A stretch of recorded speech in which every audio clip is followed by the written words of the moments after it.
Metre দীর্ঘ 1 mm ব্যাস বিশিষ্ট তারের দৈর্ঘ্য 1 mm বৃদ্ধি করলে কত কিলোগ্রাম ভার বল প্রয়োজন হবে, যেখানে তারের ওয়াই সমান দেওয়া রয়েছে 1.96 ইন্টু 10⁻11। ওকে, তো আমরা প্রশ্নের মধ্যে কি কি দেওয়া আছে সেগুলো আগে তুলে নেব। তো 3.14 মিটার দীর্ঘ বলেছে, এটাকে আমরা ক্যাপিটাল এল দ্বারা চিহ্নিত করি যে 3.14 মিটার। ওকে, নেক্সট তারপরে বলছে যে 1 mm ব্যাস বিশিষ্ট, যে ব্যাস যাকে আমরা ডি দ্বারা চিহ্নিত করি, ব্যাস সমান বলেছে 1 mm। নেক্সট বলেছে তারের দৈর্ঘ্য 1 mm বৃদ্ধি করলে, যেটা বৃদ্ধি হয়েছে সেই দৈর্ঘ্যকে আমরা স্মল এল দ্বারা চিহ্নিত করি, এটা বলেছে 1 mm। তারপরে বলেছে কত কিলোগ্রাম ভার, মানে ডাব্লু সমান জিজ্ঞাসা চিহ্ন, এবং ইয়ং গুণাঙ্ক ওয়াই সমান বলেছে 1.96 into 10⁻11 newton per metre square. Okay, তো এখানে দেখতে পাচ্ছ মিটার স্কোয়ার দেওয়া রয়েছে। তো আমাদের যেগুলো মিটার মানে মিটার এককে নেই সেগুলো আমাদেরকে মিটারে আনতে হবে। ওকে, এটা মিটারে রয়েছে, কোনো চেঞ্জ করার দরকার নেই। এটা ব্যাস দেখো 1 mm রয়েছে, তো 1 mm থেকে আমাকে আগে মিটারে নিয়ে যেতে হবে। তো মিটারে নিয়ে যাওয়ার জন্য আমরা একে 10⁻³ গুণ করলাম, এত মিটার। ওকে, তাহলে আমরা লিখতে পারি যে 10⁻³ মিটার। নেক্সট এটা হচ্ছে আমাদের ব্যাস হয়ে গেল, আর হচ্ছে যেটা বৃদ্ধি হয়েছে 1 mm, ঠিক একই রকমের এটা হয়ে যাবে 10⁻³ মিটার। কিভাবে এসেছে এখানে দেখিয়েছি, কারণ মানটা তো একই। ওকে, আচ্ছা, এখানে তাহলে ডাব্লু আমরা যেটা পাবো সেই ডাব্লুর মানটা হয়ে যাবে নিউটন, কিন্তু আমাদের চেয়েছে কিলোগ্রামে। আমরা প্রথমত নিউটনে বের করব, নিউটন থেকে কিলোগ্রামে পরিবর্তন করব। ওকে, তাহলে আমরা মোটামুটি এই পর্যন্ত আশা করছি বুঝতে পেরেছ। এবারে আমরা এখানে যে সমীকরণটি ব্যবহার করব, এখানে তোমাদেরকে করিয়ে দিচ্ছি যে আমরা জানি যে ইয়ং গুণাঙ্ক ওয়াই সমান W A into capital L by small L. Okay, এখানে কিন্তু আমাদের প্রত্যেকের মান রয়েছে, ডাব্লু এর মানটাকে বের করতে হবে, কিন্তু এই এ এর মানটি দেওয়া নেই। এ এর মানটি কিভাবে নির্ণয় করব একটু দেখে নাও। তো এ মানে প্রস্থচ্ছেদের ক্ষেত্রফল, এ সমান হয়ে থাকে পাই আর স্কোয়ার। তো এখানে আর এর মান দেওয়া নেই, আর হচ্ছে কি ব্যাসার্ধ। ব্যাসার্ধ কিভাবে পাবো, ব্যাসকে 2 দিয়ে ভাগ করে দিলেই আমরা ব্যাসার্ধ পেয়ে যাব। তাহলে এখানে লিখতে পারি যে ব্যাসার্ধ আর সমান 10⁻³ আছে, একে 2 দিয়ে ভাগ করে দাও, এটা হচ্ছে ব্যাসার্ধ। এটা আমরা ক্যালকুলেশান করলাম না, আমাদের পরে সুবিধা হবে। তো আমরা এই আর এর কাছে এই আর এর মানটি বসাবো। তো পাই এর মান হয়ে থাকে 22/7 ইন্টু আর এর মান 10⁻³ আর এটা স্কোয়ার আছে, তাই একে আরও একবার লিখে দিলাম। তাহলে আমরা এ এর মানটি পেয়ে গেলাম।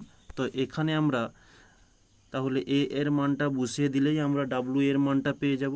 যেহেতু ডাব্লু এর মান চেয়েছে, তাই ডাব্লুটাকে আমরা একটু অপোজিটে নিয়ে যাই। এই ওয়াই এর নিচে কিছু নেই, মানে 1 রয়েছে।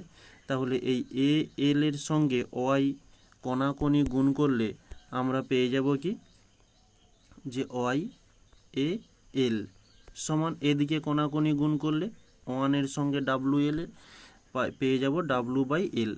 ডাব্লুটার মান নির্ণয় করব, তাই ডাব্লুকে রাখলাম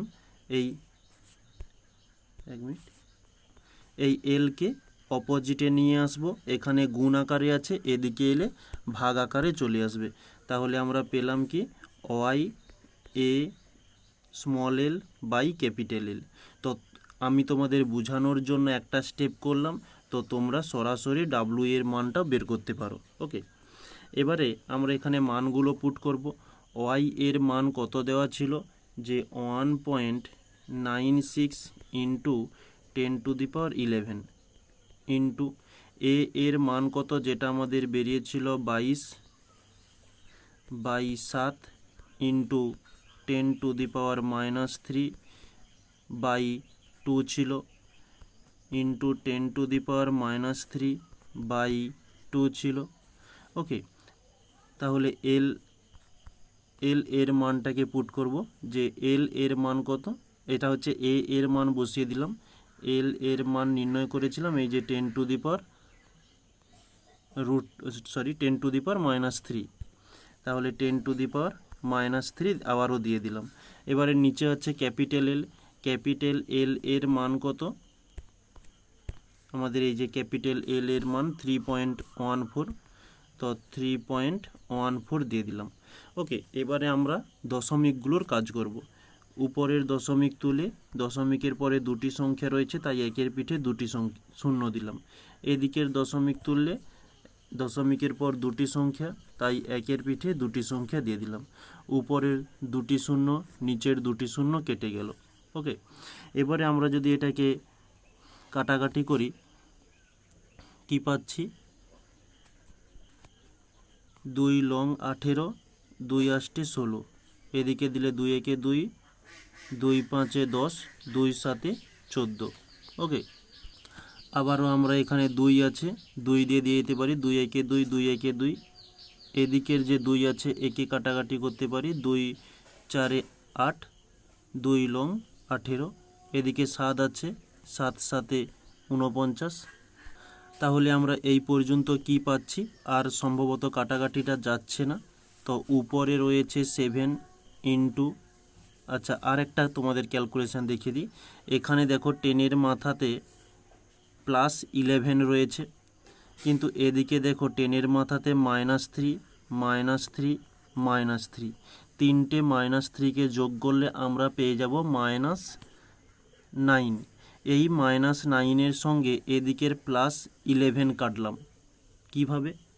এই -9 কেটে দিলে আমরা আর কত পাচ্ছি, যে 10⁻² পাচ্ছি। ওকে, তাহলে এটা একটু ক্লিয়ার করে দিই। তাহলে এদিকে 10⁻³ 10⁻³ কাটার ফলে 10⁻11কে কেটে আমরা এখানে করলাম 10⁻²। কিভাবে এসেছে আশা করছি বুঝতে পেরেছ। তাহলে এখানে দিয়ে দিলাম 10⁻² ইন্টু এই যে 11 এখানে একটা ছিল, এখানে 11 দিয়ে দিলাম।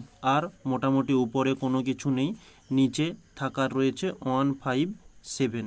এটা এবার আমরা একটু ক্যালকুলেশান করব নেক্সট পেজে। তো 7 ইন্টু 11 ছিল, গুণ করলে আমরা পাচ্ছি 77, গুণিতক 10⁻² যেমন ছিল দিয়ে দিলাম, নিচে ছিল 157। এই 77কে 157 দিয়ে ভাগ করলে আমরা পেয়ে যাব 0.49 ইন্টু 10⁻² যেমন ছিল তেমন দিয়ে দিলাম। এটা আমাদের অ্যান্সার হলো। এটা কিভাবে অ্যান্সার এসেছে, যে নিউটনে এসেছে। আমরা প্রথমেই এখানে জানিয়েছি যে নিউটনে অ্যান্সার আসবে, তাকে আমরা কেজিতে কনভার্ট করব। কেন করব, যে আমাদের কিলোগ্রাম বা কেজিতে অ্যান্সারটি চেয়েছে। ওকে, তাহলে আমরা এখানে এই নিউটন থেকে কেজিতে নিয়ে যাওয়ার জন্য এই 0.49 ইন্টু 10⁻²কে আমরা 9.8 দিয়ে ভাগ করব। উপরের পয়েন্ট উঠে গেলে নিচে 100 আসবে, নিচের পয়েন্ট উঠে গেলে উপরে 10 হবে। উপরের একটা শূন্য নিচের একটা শূন্য কেটে গেল, আমরা আর বিশেষ, আচ্ছা এখানে দেখো একটা শূন্য রয়েছে, এখানে হচ্ছে এই 10 রয়েছে, 10-এর মাথাতে কিছু নেই মানে 1, এদিকে 10⁻1 আর এদিকে হচ্ছে 10⁻², ঠিক আগের মতো কেটে যাবে, কেটে হয়ে যাবে 10⁻1। ওকে, এবার এই 49কে 98 দিয়ে কাটাকাটি করব, তো 7 দিয়ে চলে যাবে, 7 7 49, 7 1 7, 7 4 28 হচ্ছে। ওকে, তো আবারও 7 দিয়ে যাবে, 7 একে 7 হয়ে গেল, 7 দুগুণে 14, তাহলে আমরা পাচ্ছি 1/2 আর উপরে 10 রয়েছে। ওকে, তো এই 2 কি আবারও চলে যায়, 2 5 10, তাহলে আমরা পাচ্ছি 5 এত কেজি। এটাই হচ্ছে আমাদের অ্যান্সার। ওকে।